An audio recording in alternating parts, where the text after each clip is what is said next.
আসসালামু আলাইকুম, আক্কাস এডিটিং চ্যানেলে আপনাকে স্বাগতম। সাথে আছি আমি আক্কাস। বন্ধুরা, আবারও নতুন একটি এপিসোড আপনাদের সাথে শেয়ার করতে ইউটিউবের পর্দায় চলে এলাম। তো বন্ধুরা, আজকের ভিডিওতে আমি আপনাদের সাথে শেয়ার করব, আপনারা আমার ফটোশপের ক্যানভাসে দেখতে পাচ্ছেন এইখানে আমি একটি ফর্ম নিয়েছি এবং ফিল আপ করা।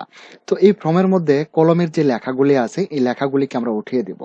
এই ফর্মটাকে আমরা আবারও ব্ল্যাঙ্ক করব, কারণ এই ফর্মটা ফিল আপ করার পর আপনার কোনো ভুল ত্রুটিও হয়ে যেতে পারে, অথবা আপনি আরো একটি নতুন ফর্ম পেতে চান। তাহলে কিভাবে করবেন? যদি এরকম কোনো ফর্ম আপনার কাছে ফিল আপ করা থাকে, তাহলে ফটোশপের মাধ্যমে এই ফর্মটিকে আপনি কি করে হাতের লেখাগুলি উঠিয়ে ফর্মটিকে একদম ব্ল্যাঙ্ক করবেন। তো এখন আমি যে টেকনিকগুলো শেয়ার করব, আপনি যে কোনো ফটোশপে সেম ভাবে এই টেকনিকগুলো দিয়ে করতে পারেন।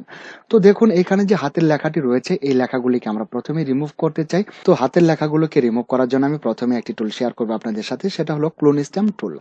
আমি আমার টুল প্যানেল থেকে ক্লোন স্ট্যাম্প টুলটিকে আমি সিলেক্ট করে নিচ্ছি। ক্লোন স্ট্যাম্প টুলটি সিলেক্ট করার পর ক্লোন স্ট্যাম্প টুল দ্বারা আমরা এরকম ভাবে, ধরুন এখন এই যে দেখতে পাচ্ছেন আমার মাউস পয়েন্টটি যে অংশে রয়েছে এই অংশের জায়গাটুকু ভালো। তো এখানে আমি কিবোর্ডের অল্ট বাটন চেপে ধরে মাউস ক্লিক করলাম। দেখুন, মাউস ক্লিক করার পর এখন যদি আমি লেখার মধ্যে ক্লিক করি, তাহলে আমরা দেখতে পাবো এই লেখাগুলো রিমুভ হয়ে যাচ্ছে এবং এই ব্যাকগ্রাউন্ডের কালারটুকু সেখানে অ্যাপ্লাই হয়ে যাচ্ছে। এই টেকনিকটিকে আমরা আরো সহজে করতে পারি। ধরুন এখন যদি আমি ইরেজার টুলটিকে নেই, সাপোজ আমি আমার টুল প্যানেল থেকে ইরেজার টুলটিকে সিলেক্ট করে নিচ্ছি। ইরেজার টুলটি সিলেক্ট করার পর ইরেজার টুল দিয়ে যদি আমরা এটাকে ইরেজ করে মুছতে চাই, তাহলে দেখুন আমি এখানে ইরেজ করলাম, এখানে কিন্তু একটি নেভি ব্লু কালার প্রোভাইড হয়ে যাচ্ছে। এর কারণটা কি? এর কারণটা হলো, আপনারা যদি আমার ফোরগ্রাউন্ড এবং ব্যাকগ্রাউন্ড কালারটি খেয়াল করেন, তাহলে দেখতে পাচ্ছেন এখানে আমাদের ফোরগ্রাউন্ড কালার দেওয়া আছে নেভি ব্লু। তো যার ফলেই আমরা যেখানে ইরেজ করব সেখানে কিন্তু এখান থেকে নেভি ব্লু কালারটি প্রোভাইড হয়ে যাবে। যদি নিচে আমার রেড কালার থাকতো তাহলে রেড কালারটি প্রোভাইড হয়ে যেত। আমি রেড কালারটি নিচে দিলাম। এবার এখানে দেখতে পাচ্ছেন আমি রেড কালার নিচে দিয়ে এখানে এটি প্রোভাইড হয়ে যাচ্ছে। এর কারণ হলো আমাদের ব্যাকগ্রাউন্ড কালারে এই রেড কালারটি দেওয়া আছে। তো যখন আমরা ইরেজ করব তখন কিন্তু ব্যাকগ্রাউন্ড কালারটি এখানে প্রোভাইড হয়ে যাবে। আবার যদি আমরা ব্রাশ টুল দ্বারা ব্রাশ করি, তাহলে কিন্তু ফোরগ্রাউন্ড কালারটি এখানে অ্যাপ্লাই হয়ে যাবে। তো আমি একটু পূর্বের দিকে ফিরে যাচ্ছি। ফেরার পর দেখুন আমাদের এই যে ফর্মটা আমরা দেখতে পাচ্ছি, এটার ব্যাকগ্রাউন্ড হলো হোয়াইট কালার। তো এরকম ব্যাকগ্রাউন্ড, এটা যে কোনো কালারের ব্যাকগ্রাউন্ড থাকতে পারে। যে কালারের ব্যাকগ্রাউন্ড থাকুক না কেন, আমরা সেই কালারটি আমাদের ব্যাকগ্রাউন্ড কালারে নেব। নেওয়ার পর আমরা যদি ইরেজার টুল দ্বারা ইরেজ করি, তাহলে খুব সহজেই আমরা এই হাতের লেখাগুলোকে ইরেজ করে দিতে পারবো। এবার এখান থেকে আমি আমার ব্যাকগ্রাউন্ড কালার থামলাইনে ক্লিক করে দিচ্ছি। ব্যাকগ্রাউন্ড কালার থামলাইনে ক্লিক করার পর এখানে যে কালারের প্যানেলটি ওপেন হয়ে গেল। এখন আমরা এই যে ফর্মের ব্যাকগ্রাউন্ডে যে কালারটি আছে এই কালারটি নিতে চাই। তো নেওয়ার জন্য এবার এই যে দেখতে পাচ্ছেন ফর্মের মধ্যে আমি মাউস পয়েন্টটা নিলাম।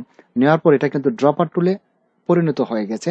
এখন ড্রপার টুল দ্বারা আপনি এই ফর্মের হোয়াইট অংশে যে কোনোখানে আপনি ক্লিক করতে পারেন, তাহলে আমরা দেখতে পাবো এই কালারটি এখানে চলে আসবে। তো এই কালারটি এখানে আসার পর এখন যদি আমরা ওকে করে দিই, তাহলে দেখতে পাবো আমাদের ব্যাকগ্রাউন্ডে এই হোয়াইট কালারটি চলে আসছে। তো হোয়াইট কালারটি আসার পর এখন যদি আমরা ইরেজার টুল দ্বারা ইরেজ করি, তাহলে কিন্তু হোয়াইট কালারটি এখানে প্রোভাইড হবে। সাপোজ এখন ক্লোন স্ট্যাম্প টুলের চেয়েতে আমরা যদি ইরেজার টুল দ্বারা ইরেজ করি, তাহলে কিন্তু আরো সহজে আমরা ইরেজ করতে পারবো। এখন আপনি যদি একদম সোজা ভাবে এগুলোকে ইরেজ করতে চান, ধরুন আমি এখানে ইরেজার টুলটিকে রাখলাম। রাখার পরে এখন যদি আমি কিবোর্ডে শিফট বাটন চেপে ধরে এভাবে মাউস ড্র্যাগ করে আনি, তাহলে একদম সোজা অবস্থায় এটা ইরেজ হয়ে যাবে। এই যে অংশটুকু দেখতে পেলেন, এই অংশটুকুর মধ্যে আবারও ইরেজ করে দিন। তারপর এবার এটা আমি মাউস পয়েন্টটিকে আরেকটু বড় করে নিলাম আমার থার্ড ব্র্যাকেট এবং সেকেন্ড ব্র্যাকেট প্রেস করে। আচ্ছা, তারপর আমি শিফট বাটন চেপে ধরে এভাবে ইরেজ করলাম। একদম সোজা আসবে। শিফট বাটন না চেপেও আপনি কিন্তু এটা করতে পারেন। আমি এখানে ক্লিক করে দিলাম, যে অংশটুকু একটু দেখা যাচ্ছে এটা করে দিলাম। তারপর এখান থেকেও আমি এই অংশটুকু ইরেজ করে দেব এভাবে শিফট বাটন চেপে ধরে। তাহলে এটা আসলে শিফট বাটন দ্বারার উদ্দেশ্য হলো এটা একদম সোজাসুজি চলে যাবে, আঁকা বাঁকা যাবে না। যদি আমরা শিফট বাটন চেপে ধরি তাহলে একদম স্ট্রেট ভাবে চলে যাবে। দেখুন এখানে গুরুত্বপূর্ণ একটি অংশ রয়েছে। আমরা দেখতে পাচ্ছি এখানে একটি চেক মার্ক দেওয়া আছে এবং পাশের একটি শব্দ কিন্তু কেটে দেওয়া হয়ে গেছে। আমরা দেখতে পাচ্ছি এই শব্দটি কিন্তু কাটা হয়ে গেছে। তো এখন এই শব্দের ভিতরে যে কলমের একটি দাগ আছে এই দাগটিকে আমরা রিমুভ করব। যার জন্য এটাকে আমি একটু জুম করে নিচ্ছি। জুম করার পর এবার আমি আমার মাউস পয়েন্টটিকে ছোট করব। আমাদের কিন্তু ইরেজার টুল সিলেক্ট করা আছে, তাই না? ইরেজার টুল সিলেক্ট থাকা অবস্থায় আপনি এই মাঝখান দিয়ে এভাবে ইরেজ করুন। খুব সহজেই আমরা এই অংশগুলোকে ইরেজ করে আমরা নতুন করে আরেকটি ফর্ম তৈরি করে নিতে পারবো। যত হাতের লেখা আছে সব লেখাগুলিকে আমরা এভাবে ইরেজ করে দিলাম। এবার আমি জুম আউট করে নিচ্ছি। দেখুন হাতের লেখা যে ছিল কলম দিয়ে এটা কাটা ছিল, এটাকে আমরা রিমুভ করতে পেরেছি। আচ্ছা, তারপর আমরা দেখতে পাচ্ছি এখানে বক্সের মধ্যে সবগুলোই আমরা এভাবে করতে পারি। এই যে বক্সের মধ্যে যে লেখাগুলি আছে এই টেবিলের মধ্যে, এই লেখাগুলিকেও আমরা সেম ভাবে ইরেজ করে দিতে পারি।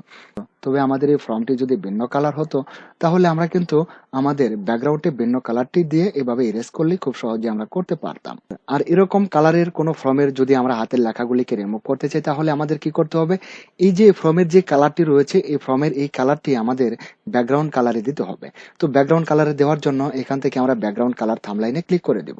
ব্যাকগ্রাউন্ড কালার থামলাইনে ক্লিক করার পর ব্যাকগ্রাউন্ড কালার থামলাইনে এই প্যানেলটি যে ওপেন হয়ে গেছে, এই প্যানেলের মধ্যে এবার দেখুন আমার ফর্মের মধ্যে এই যে মাউস পয়েন্টটি নেওয়ার পর মাউস পয়েন্টটি কিন্তু এখন আইড্রপার টুলে পরিণত হয়ে গেছে। আইড্রপার টুলে পরিণত হওয়ার পর আমরা এখানে ফর্মের মধ্যে আইড্রপার টুল দ্বারা ক্লিক করে দিলাম।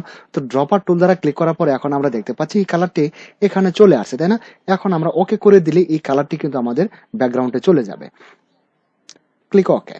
ওকে করার পর আমরা দেখতে পাচ্ছি আমাদের ব্যাকগ্রাউন্ডে এই কালারটি চলে আসছে। এখন যদি আমরা এখান থেকে ইরেজার টুল নিয়ে যে অংশগুলো ইরেজ করতে চাই, তাহলে এটাও ইরেজও হয়ে যাবে এবং ব্যাকগ্রাউন্ড কালারটি এখানে অ্যাপ্লাই হয়ে যাবে। সাপোজ দেখুন, তাহলে কিন্তু যে কোনো কালারের ফর্ম আমরা এইভাবে এডিট করে নিতে পারবো। আচ্ছা, তারপর একটু নিচে আসুন। নিচে আমরা দেখতে পাচ্ছিলাম এখানে, এই যে দেখতে পাচ্ছেন এখানে যে অংশগুলি রয়েছে, এবার এটার আরেকটি উপায় রয়েছে যেটা আমরা খুব সহজে করতে পারি। এবার আমি আমার টুল প্যানেল থেকে রেক্টেঙ্গুলার মার্কেট টুলটি সিলেক্ট করে নিচ্ছি।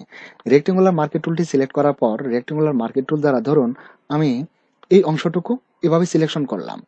এভাবে সিলেকশন করার পর আপনি যদি এটাকে এখন মুভ টুল দ্বারা মুভ করেন, আমি টুল প্যানেল থেকে মুভ টুলটিকে সিলেক্ট করে নিচ্ছি। মুভ টুলটি সিলেক্ট করার পর এখন আমি এটাকে মুভ করব। ধরুন এখন যদি আমি মুভ টুল দ্বারা এটাকে ধরি, তাহলে দেখুন এখান থেকে জিনিসটা মুভ হয়ে চলে যাচ্ছে। আমি পিছনে ফিরে আসলাম কন্ট্রোল জেড বাটন প্রেস করে। আবার যদি এটাকে অল্ট বাটন চেপে ধরে এভাবে টানি, তাহলে এটার আরেকটি কপি হবে। আবার কপিটা কিন্তু এখানে থাকবেই, যে কপিটা আমরা করেছি এটা কিন্তু এখানে থাকবেই। এটা থাকলে তো আর হলো না। আমি আবারও পূর্বের অবস্থায় ফিরে যাচ্ছি কিবোর্ডের কন্ট্রোল জেড বাটন প্রেস করে। এখন আমরা শিফট এবং অল্ট বাটন একসাথে চেপে ধরবো। শিফট এবং অল্ট বাটন একসাথে চেপে ধরে মাউস ড্র্যাগ করে এদিকে টানুন। তো এদিকে টানলে আমরা দেখবো এটা মুছে যাচ্ছে।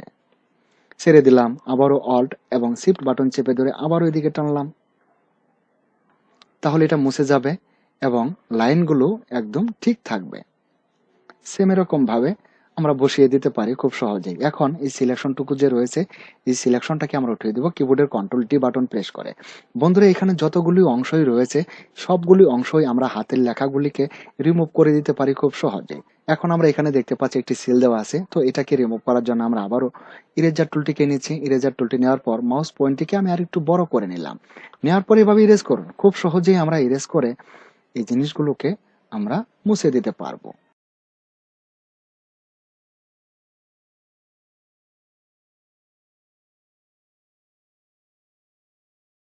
বন্ধুরা, খুবই গুরুত্বপূর্ণ একটি অংশে আমরা চলে আসছি। দেখুন, ইরেজ করার সময় কিন্তু যে রাউন্ড আমরা রাখতে চেয়েছিলাম, এই রাউন্ডেরও কিছু অংশ কিন্তু ইরেজ হয়ে গেছে। এখন এটাকে আমরা কি করে ফিরিয়ে আনবো? তো এটাকে ফিরিয়ে আনার জন্য আমাদের নিতে হবে হিস্ট্রি ব্রাশ টুল। আপনারা দেখুন আমার টুল প্যানেল এই যে দেখতে পাচ্ছেন, এটা হলো হিস্ট্রি ব্রাশ টুল। তো আমরা টুল প্যানেল থেকে হিস্ট্রি ব্রাশ টুলটিকে সিলেক্ট করে নিলাম। নেওয়ার পর হিস্ট্রি ব্রাশ টুল দ্বারা আমি ব্রাশ টুলটিকে একটু ছোট করলাম। হিস্ট্রি ব্রাশ টুল দ্বারা যদি এভাবে ব্রাশ করি, তাহলে এই রাউন্ডটি পূর্বের কাজটি আবারও ফিরে আসবে। দেখুন, এভাবে আমরা কিন্তু পূর্বের কাজটিকে আবারও ফিরিয়ে আনতে পারি। এখন আমরা ইরেজার টুল দিয়ে এটাকে আবারও ইরেজ করে দেব। দেখুন, এখানে একটি সিল মারা ছিল, এই সিলটিকে আমরা ওঠাতে পেরেছি। তারপরে এখানে দেখতে পাচ্ছেন একটি স্বাক্ষর রয়েছে, এই স্বাক্ষরটিকেও আমরা সেম ভাবে করতে পারবো। মাউস পয়েন্টটিকে একটু বড় করে নিলাম। এভাবে ইরেজ করুন আর লেখাটিকে আপনি এভাবে মোছার চেষ্টা করুন।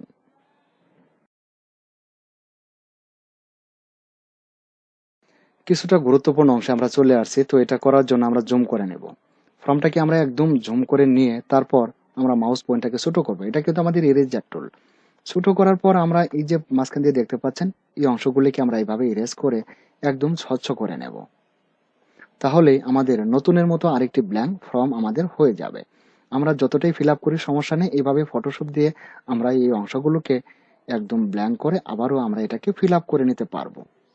দেখুন, দেখতে পাচ্ছেন।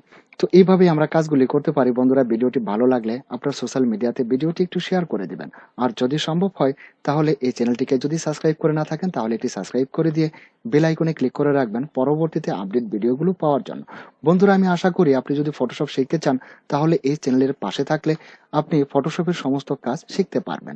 বন্ধুরা, এই বলে আমি ভিডিওটি শেষ করতে চাই। পরিশেষে আপনাদের সুস্বাস্থ্য এবং নেক হায়াত দানের প্রার্থনা মহান রাব্বুল আলামিনের দরবারে রেখে ভিডিওটি এখানে শেষ করছি। আল্লাহ হাফেজ।